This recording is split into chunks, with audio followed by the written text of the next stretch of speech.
Nung bandang 6, doon na po namin naramdaman yung hangin tsaka konting ulan po.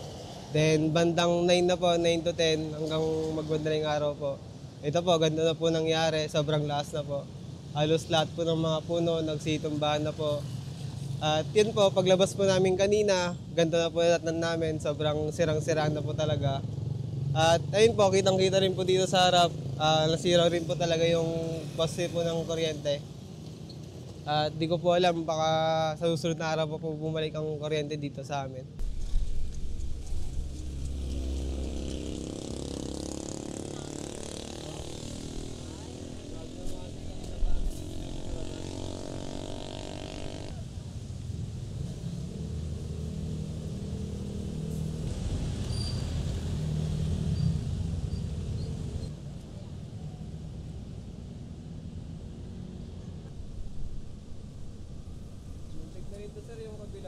Opo, actually po, di po talaga kami makatulog kagabi kasi pagampas po sa yero namin, yung sa hangin po, grabe talaga, maririnig niyo po talaga.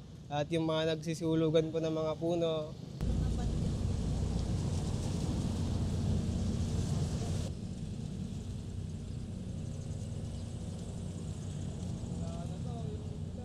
Hindi po ako nakatulog. Yung mga apo ko, sabi ko mag-pray tayo para hindi tayo mapan.